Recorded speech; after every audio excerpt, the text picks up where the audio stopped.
Hi everyone, welcome to my channel. आज हम UP board science का पेपर कराने जा रहे हैं जो कि 2024 विज्ञान का पेपर है। और हमारा ये इसमें जितने सेक्शंस आते हैं ये आईपी सेक्शन है। ठीक है, आईपी सेक्शन का मतलब यहाँ पे कितने सारे पेपर सीरीज़ में आते हैं। ठीक है, तो यहाँ पे देखते हैं रोल नंबर पड़ा हुआ होता है, नेम होता है। तो ये पेपर बिल्कुल ओरिजिनल पेपर है जो बोर्ड में आया हुआ है। तो हम लोग चलते हैं, देखिए इसका पहला पेपर का जो क्वेश्चन देखते हैं हम लोग कैसे कैसे आए हुए हैं। क्वेश्चंस है हमारे स्टार्टिंग में, देखिए ये क्वेश्चंस आए हुए हैं। खंड आ में देख रहे होंगे आप कि किसी लेंस से वस्तु का प्रतिबिंब आभासी और सीधा वस्तु का छोटा दिखाई देता है। तो देखते होंगे कि आप यहाँ पे आंसर हमारा टिक हुआ है, उत्तर लेंस है। लेकिन हम ये सेक्शन आपको कराने की बजाय लॉन्ग क्वेश्चन की तरफ पहले बढ़ेंगे, फिर बाद में शॉर्ट की तरफ बढ़ेंगे, जिससे क्या होगा कि आपको पूरा ये भरोसा हो जाएगा कि हम जो पेपर कर रहे हैं ओरिजिनल है या नहीं है। ठीक है, ये हम लोग 20 क्वेश्चन के बाद ही करते हैं। ठीक है, ये 15 हो गया आपका। ठीक है, ये हो गया 20। ठीक है, अब हम आएंगे यहाँ पे पार्ट बी में। ठीक है, खंड बी, तो जो कि हमारा विज्ञान का पेपर है, फिजिक्स का। ठीक है, फिजिक्स का पेपर है ये। देखते हैं कैसे होता है। जैसे पहला क्वेश्चन पूछा गया है और ये कितने नंबर का है? 4 नंबर का है। देखिए यहाँ पे, ठीक है, 4 नंबर का क्वेश्चन है। दृष्टि दोष किसे कहते हैं? PQR 3 व्यक्ति हैं इनको दृष्टि दोष है। इसमें कौन से लेंसों का प्रयोग किया जाएगा, इसके नाम लिखिए। तो पहला देखिए क्या यहाँ पे बता रहे हैं लोग, P केवल निकट की वस्तु को देख सकता है। इसका मतलब इसको क्या है, निकट दृष्टि दोष है। तो यहाँ पे कौन सा लेंस लगेगा? अवतल लेंस लगेगा। इतना ही आंसर लिखना है आपको। इसी तरीके से आप देख रहे होंगे Q केवल दूर की वस्तु को देख सकता है। दूर की वस्तु को देखने के लिए हमें उत्तल लेंस का प्रयोग करना पड़ता है। ना तो वो दूर की देख सकता है, ना ही निकट की देख सकता है। तो इसका मतलब वो द्विफोक्सी लेंस है। तो 4 नंबर आपके देखिए, ये देखिए 4 नंबर आपके फ्री के मिल गए आपको। ठीक है, और आगे बढ़ते हैं हम लोग, अगला क्वेश्चन देखते हैं। अगला क्वेश्चन है जल तथा कांच। बहुत ही अच्छा क्वेश्चन है, बहुत ही सिंपल क्वेश्चन है। जल तथा कांच में प्रकाश की चाल इतनी है, ठीक है, और इतनी मीटर पर सेकंड है। तो अपवर्तनांक की गणना कीजिए। जल तथा कांच, तो ये जल का है, ये कांच का है। तो क्या करेंगे इसको हम लोग, जब पूछेगा पानी के सापेक्ष जल का अपवर्तनांक क्या होगा, तो हम लोग क्या करेंगे, जल का पहला वाला है, ये पहला वाला है, दूसरा वाला किसका है? कांच का है। तो जब जिसके सापेक्ष पूछेगा उसको ऊपर कर देंगे। देखिए यहाँ पे कांच जल पानी के सापेक्ष यानी जल के सापेक्ष पूछा है, तो जल वाले को हमने ऊपर कर दिया। 2.25 इंटू ये लिखा है ऊपर देखिए, अपान ये कर दिया है। तो इसका आंसर जो भी आगे कट के, ठीक है। वायु के सापेक्ष कांच का पूछा है, तो वायु का ऊपर कर देंगे। वायु वाले में हम लोग ऊपर नहीं कर देंगे, इसमें 3 इंटू 10⁸ अपान जो भी वायु का होगा वो नीचे रख के डिवाइड कर देंगे, आंसर आ जाएगा। देखिए 4 नंबर ये भी फ्री के आपको मिल रहे हैं। इसमें सिर्फ डिवाइड ही करना, आप ध्यान से देख लीजिएगा। ठीक है, फिर आपको पता चल जाएगा हम क्या कह रहे हैं। नेक्स्ट क्वेश्चन देखते हैं। नेक्स्ट क्वेश्चन है हमारा, किसी चालक का प्रतिरोध किन चीज़ों पर निर्भर करता है? ये बहुत ही बार क्वेश्चन आता है। किन किन बातों पर निर्भर करता है किसी चालक का प्रतिरोध? एक तार का प्रतिरोध R है, प्रतिरोध का मान बताइए। और उसी पदार्थ के तार की लंबाई 2 गुनी तथा त्रिज्या आधी हो जाए तो क्या होगा? तो सबसे पहली बात तो हम आपको ये बताना चाहेंगे कि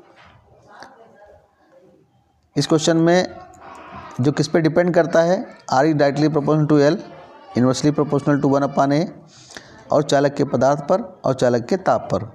लंबाई जो है 2 गुनी होगी, तो त्रिज्या का मान क्या होगा? प्रतिरोध का 8 गुना होगा। बस इतना लिखेंगे आप लोग और 4 नंबर मिलेंगे आपको। ठीक है, आगे चलते हैं हम लोग क्वेश्चन नंबर 4 की तरफ। इसमें फ्लेमिंग का रूल पूछा गया हुआ है, फ्लेमिंग के बाएं हाथ का नियम, और पूछा है निम्नलिखित नियमों में से उल्लेखित चित्र की सहायता से बताइए कि किस भौतिक राशि की दिशा ज्ञात की जा सकती है। तो सबसे पहले हम लोग फ्लेमिंग के बाएं हाथ के नियम के बारे में देखते हैं।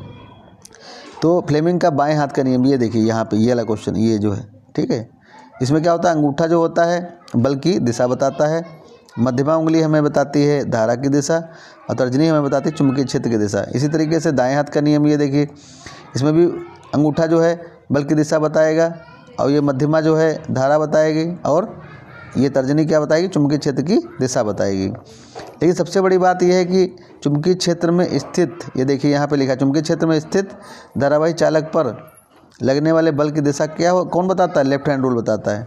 और चुंबकीय क्षेत्र की दिशा, चुंबकीय क्षेत्र की दिशा कौन बताता है? ये दाएं हाथ का नियम बताता हूँ। तो देखिए आपको यहाँ पे एरो लगा हुआ है, ठीक है, आप देख रहे हैं यहाँ पे एरो लगा हुआ है, ये सब देखिए हमने हटा दिए सारे एरो सबके, जबकि आंसर जिसके इसके सामने सामने दिए हुए हैं। ठीक है, आगे बढ़ते हैं। अब हमारा क्वेश्चन आता है, ये बहुत ज़्यादा क्वेश्चन पिछले 3-4 दो एग्जाम में पूछा गया है।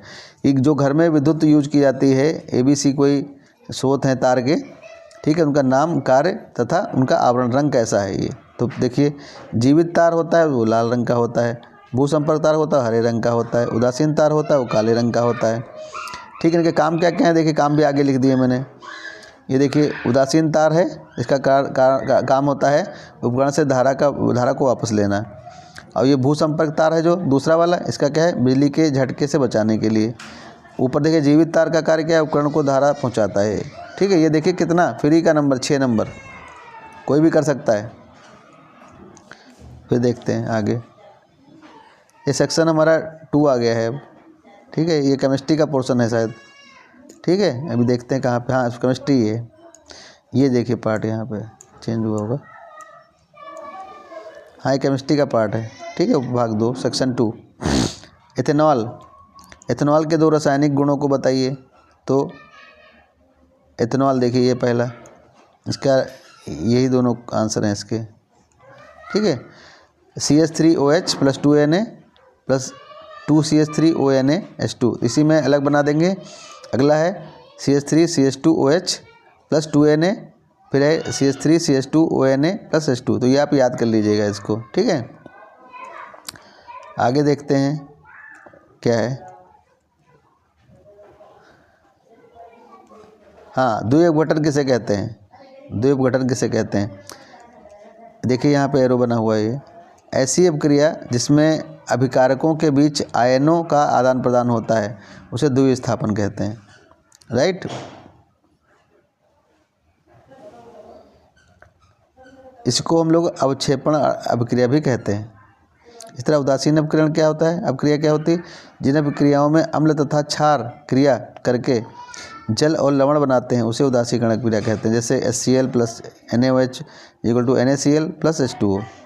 ठीक है, आप इसको यहाँ पे से भी देख सकते हैं, अम्ल + क्षार = जल और लवण बनाते हैं, इसी क्रिया को हम लोग उदासीकरण कहते हैं। ठीक है, आगे बढ़ते हैं। अब आता है pH के बारे में। ये क्वेश्चन नंबर 7 आया, pH के बारे में लिखना है, कुछ भी लिख सकते हैं। तो pH का मान 7 से कम कब होता है, जब वो क्षारीय होता है। 7 कब होता है, जब वो उदासीन होता है। और 7 से ज़्यादा, यानी एरो ऊपर बना है तो यानी ज़्यादा, यानी क्षारीय होता है, वो अम्लीय होता है। 7 से कम होता है तो क्या होता है, अम्लीय, यानी कम। ये 0 एरो जो नीचे है इसका मतलब कम है तो ये अम्लीय है। ठीक है, और ज़्यादा है तो क्षारीय है। आगे हम लोग देखते हैं क्वेश्चन, ऑक्सीकरण अपक्रिया किसे कहते हैं। ऑक्सीकरण अपक्रिया किसे कहते हैं, ऑक्सीजन को ग्रहण करना या हाइड्रोजन को त्यागना, ये प्रक्रिया क्या कहलाती है, ऑक्सीकरण कहलाती है।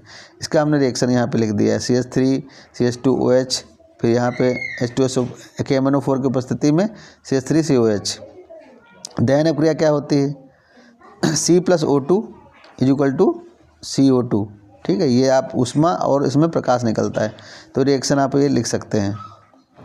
कार्बनिक यौगिक ऑक्सीजन में क्रिया करके कार्बन डाइऑक्साइड तथा जल वाष्प बनाते हैं तो ऊष्मा और प्रकाश उत्पन्न करते हैं, तो ऐसी को क्या कहते हैं, दहन अपक्रिया कहते हैं। ठीक है, आगे चलते हैं।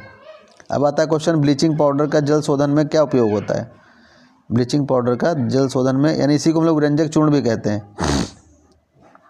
ठीक है, तो ये रोगाणुनाशक के रूप में कार्य करता है, रोगाणुनाशक के रूप में काम करता है।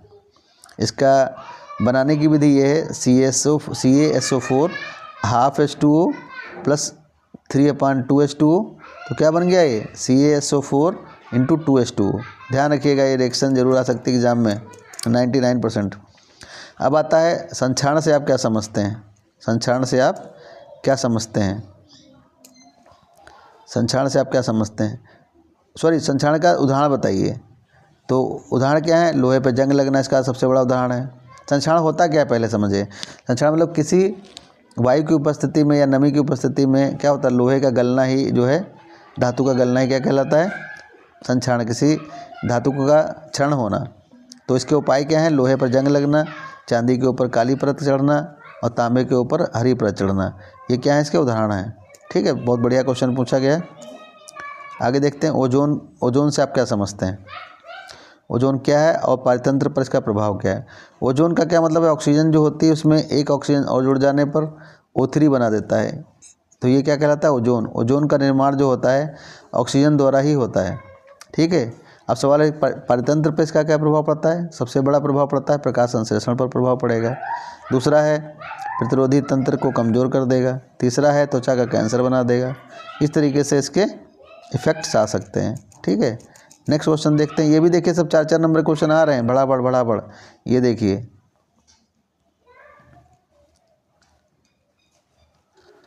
ठीक है, खाद्य जाल, खाद्य श्रृंखला एवं खाद्य जाल से आप क्या समझते हैं। तो हमने यहाँ पे दोनों के डिफरेंसेस लिख दिए हैं। ठीक है, आप देख सकते हैं। जैसे देखिए खाद्य जाल, ऊपर वाला क्या है, इधर वाला खाद्य जाल। खाद्य जाल में ऊर्जा प्रवाह की जो गणना है आसान होती है और उसमें कठिन होती है। ठीक है, केवल एक पोषण स्तर पाया जाता है, इसमें कई पोषण स्तर पाए जाते हैं। तीसरा पॉइंट, जैव समुदाय की सीमित जानकारी देता है, ये व्यापक जानकारी देता है। अगला क्वेश्चन है कायिक प्रवर्धन, यानी उसे कहते हैं जनन। पौधों के वर्धी भागों जैसे जड़, तना, पत्ती पर उपस्थित कलिकाओं द्वारा नए पादप का निर्माण ही कायिक जनन कहलाता है। जैसे कि आलू हुआ, गुलाब हुआ, शकरकंद हुई। ठीक है, मुकुलन क्या होता है, मुकुलन क्या होता है, ये एक अलैंगिक जनन की विधि होती है, जैसे कि हाइड्रा में होती है। तो ये देखिए 2-4 नंबर क्वेश्चन आ रहे हैं फटाफट फ्री के। और फिर देखिए मानव मस्तिष्क की चित्र बनाइए, ये तो आप बना सकते हो। या पादतंत्र में ऊर्जा का प्रवाह अगर आए तो आप ये बना सकते हो। देखिए हमने बनाया है शीर्ष मांसाहारी, फिर उसके बाद मांसाहारी, शाकाहारी, उत्पादक, सूर्य का प्रकाश। तो सबसे पहले सूर्य के प्रकाश से उत्पादक में चला गया, फिर शाकाहारी, फिर मांसाहारी, फिर ये सबसे ऊपर की श्रृंखला हमारी क्या कहलाती है। इसको फिर आप अपनी भाषा में वहाँ चाहें तो लिख सकते हैं। तो ये बच्चों आपको मेरा सॉल्व करना पेपर जो मैंने सॉल्व किया है, ये आप इसे यहीं से पढ़ सकते हैं और बहुत ही अच्छे मार्क्स ला सकते हैं। और बहुत ही आसान शब्दों में जितना लिखा है इतना ही इनफ है, बहुत बड़ा लिखने की ज़रूरत नहीं है। तो मेरा जो चैनल है उसे ज़रूर सब्सक्राइब करें। Thanks a lot to you.